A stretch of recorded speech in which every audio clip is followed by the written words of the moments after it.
What's up, everybody? Wherever you may be in life's journey, I'm glad that I get to be here with you and that you are here on this earth. Happy Palm Sunday. This is the weekend where we prepare to start Holy Week.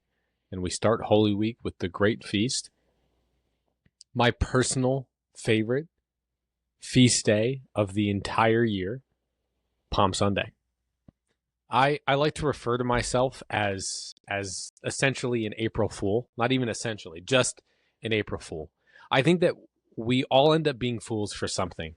And on Palm Sunday, which was April 1st in 2012, I made a decision to be a fool for God. I've tried to tell this story 100 times, but every time I do, it just seems to come out flat. But I'm going to try it again, and I'm going to try it again here because in some ways it's the most important story of my entire life. And I believe in some way or another, telling this story honors the God that I love. And maybe one day I'll figure out a way to tell this story that truly resonates with people, and maybe today will be that day. But if not, I in faith and trust, hope and believe that it is good that I tell this story nonetheless. So I'll begin the story with this actually. Sin is real and it sucks. There are things I wish with my whole heart I could take back. There's harm that I've caused. There are things that I cannot fix or cannot undo about decisions that I've made, things that I've done, things that I've not done, things that I've failed to do well, things that I've just failed to do altogether. Like I've used people, I've lied, I've cheated, I've given my word only to go back on it. I mean, my life is marked by some serious self-destructive tendencies. A lot of people in modern times like to talk about sin as if it's somebody who misses the mark. Like that's sort of the traditional definition of sin. You missed the mark. Well, that definition misses the mark of sin. It would be more appropriate if it was like sin is like shooting an arrow, and instead of hitting the target, you hit another person or God or yourself or all of the above. And sometimes you hit people in a way that they can recover. And sometimes you hit people in a way that it takes a miracle for them to recover. Sin is no joke. It is no joke. And for me, at that time in my life, there was one sin in particular that really had the better of me. It clung to me like it was a tattoo, and it tormented me endlessly. Well, in February of 2012, I decided to become Catholic. And up to this point in my life, I had basically said to God, I was like, God, once I get this sin worked out, once I no longer carry the burden and the weight of this particular sin, like I'll become Catholic. And I, maybe this is a surprise to you, maybe it's not. That didn't work.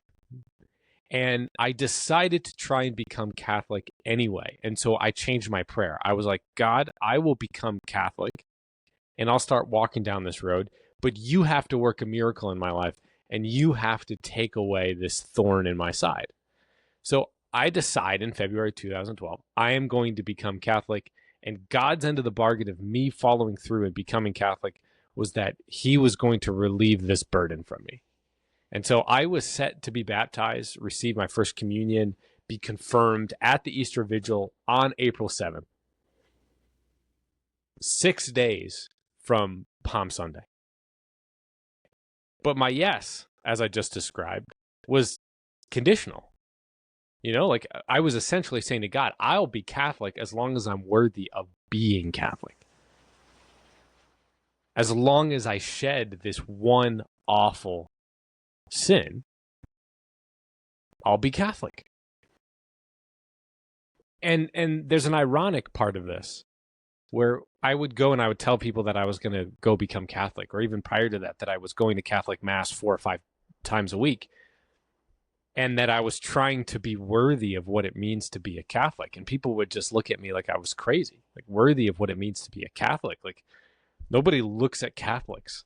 Nobody looks at Catholicism in the mid 2000s and says that's a barometer for human excellence. But yet I saw what Catholicism was trying to do. I saw what Catholicism believed about the human person, believed about Jesus as the blueprint for the human person. And I was like, I'm trying to live up to that standard. I'm trying to live up to the standard of Jesus as the blueprint. And so I make this decision. I start moving toward baptism, and the grace was there.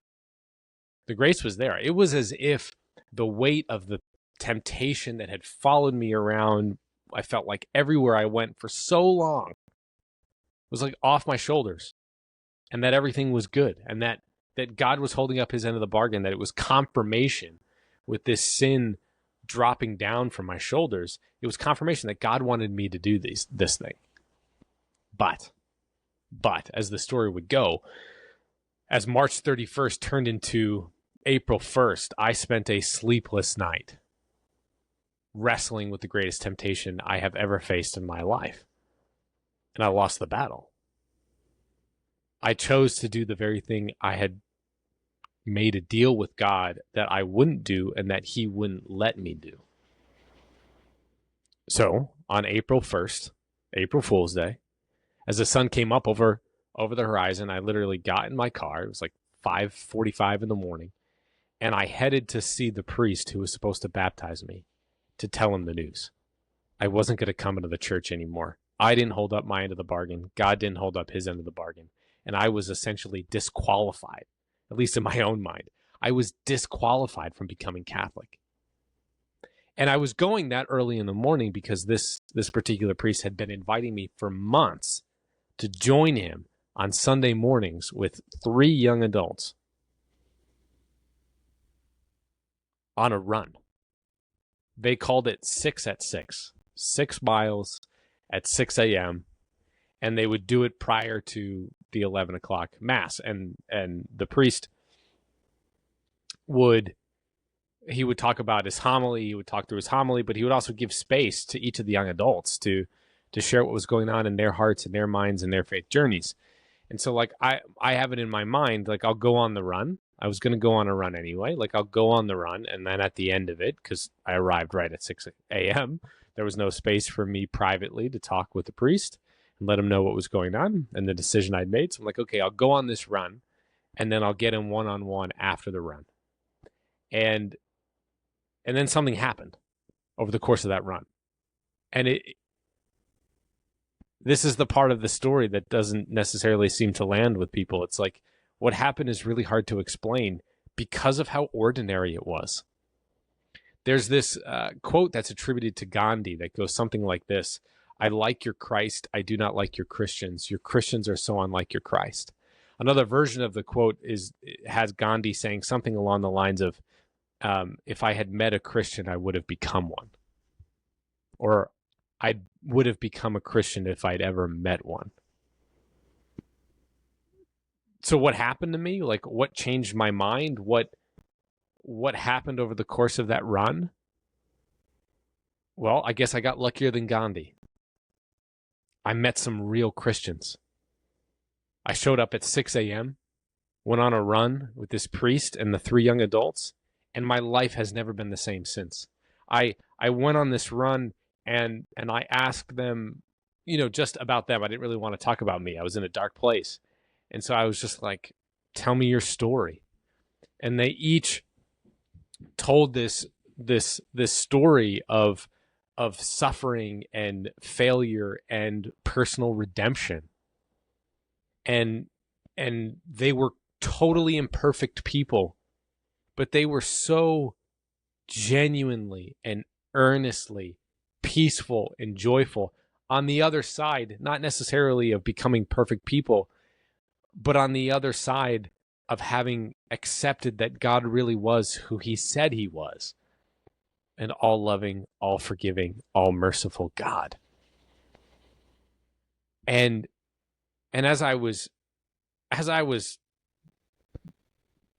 receiving the witness of each of these three people, as they showered their friendship upon me, as they offered me to go to brunch, they invited me to go to brunch with them and then go to mass with them and then spend time with them afterward to basically spend the whole day together. I was just shocked because like in that moment, I'd never felt more ugly and more unworthy and more ashamed in my life. And God responded not with vengeance or isolation or admonition, none of it. He responded with love through four amazing people. And as I kneeled before God later that morning in Mass, I finally realized what had happened, why I didn't actually end up saying I'm not going to become Catholic, why I actually was then more peaceful and more convicted to do it than ever before. I realized that throughout my journey, I felt like God was chasing me down because he wanted to use me, because he had something in store for me, and that he had some sort of plan for me, and he wanted to do something. But that day, what I discovered is that wasn't why God was chasing me down. God was going to such lengths to get to me because he wanted to tell me how much he loved me. I don't care how corny that comes across because it's true. The great song, Amazing Grace. Amazing Grace, how sweet the sound, the hour that I first believed. Like, have you ever wondered what the hour that the writer who wrote that song, like the hour that person believed what? The amazing, astonishing, undeniably absurd concept that the maker of heaven and earth loved me personally. That's amazing grace, God's unmerited love. And believing that unmerited love was extended to me. So instead of just receiving punishment, just punishment, mind you, I received the kindest, most generous, most meaningful gift of my life, the gift of real, genuine friendship. And that day, I didn't just feel that I was loved. I knew it deeply in my core. I knew I was loved. It was an unforgettable hour, that hour that I first believed that God loved me. And it was the day that I forever became an April Fool. So as you go to Mass this weekend, maybe ask yourself the question, what am I a fool for? Who am I a fool for? And maybe, just maybe, what's the hour I first believed? May God bless you, and may you remember that you were made to do hard things.